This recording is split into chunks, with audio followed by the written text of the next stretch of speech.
Fix pay હટાવવાની માંગ વચ્ચે મોટા સમાચાર આવ્યા છે। સરકારી કર્મચારીઓના ટેલિગ્રામ ગ્રુપનો ફોટો વાયરલ થયો છે। ગ્રુપની ચેટમાં હાલ કરપ્શન ન કરવાની સલાહ અપાઈ છે।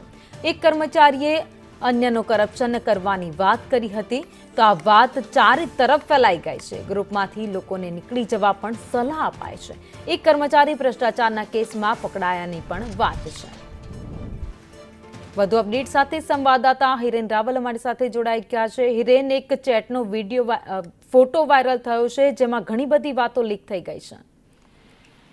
જયદીપ જનકભાઈ ચાવડા નામના કર્મચારી 1500 રૂપિયાની લાંચ લેતા એસીબીએ પકડ્યા હતા અને એ એસીબીની કાર્યવાહી પછી આ સરકારી કર્મચારીઓનું એક ગ્રુપ છે ટીમ રિમૂવ ફિક્સ પે, એ ટેલિગ્રામ ગ્રુપનો જે ફોટો છે એ વાયરલ થયેલો છે અને એની અંદર સરકારી કર્મચારીઓ છે।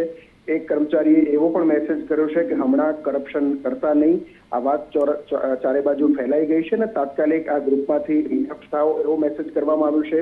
અન્ય એક વ્યક્તિએ એવું પણ લખ્યું છે કે ડરીને થોડું જીવવાનું હોય, આપણે ભારતીય છીએ, આતંકવાદી નથી।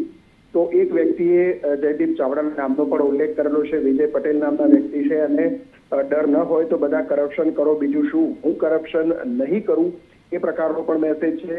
એટલે આ અલગ અલગ પ્રકારના મેસેજો છે એ ટેલિગ્રામ ગ્રુપના વાયરલ થયા છે। એક તરફ સરકારી કર્મચારીઓ ફિક્સ પે નાબૂદ કરવાની વાત કરી રહ્યા છે, એમાં સમય ઘટાડવાની વાત કરી રહ્યા છે અને બીજી તરફ એ જ કર્મચારીઓના આ ગ્રુપમાં ભ્રષ્ટાચારના સંદર્ભે પોસ્ટ છે એ મૂકવામાં આવી છે। સોશિયલ મીડિયામાં આ વાયરલ થઈ રહી છે કે સરકાર કર્મચારીઓ સામાન્ય રીતે એવું જાહેરમાં કહેતા હોય છે કે અમે ભ્રષ્ટાચાર નથી કરતા, તો આ પ્રકારે ગ્રુપમાં ભ્રષ્ટાચાર હાલ ન કરવો એ પ્રકારનો મેસેજ લખી અને શું કહેવા માંગે છે એ સામાન્ય વ્યક્તિ પણ સમજી શકે છે। આભાર માહિતી માટે।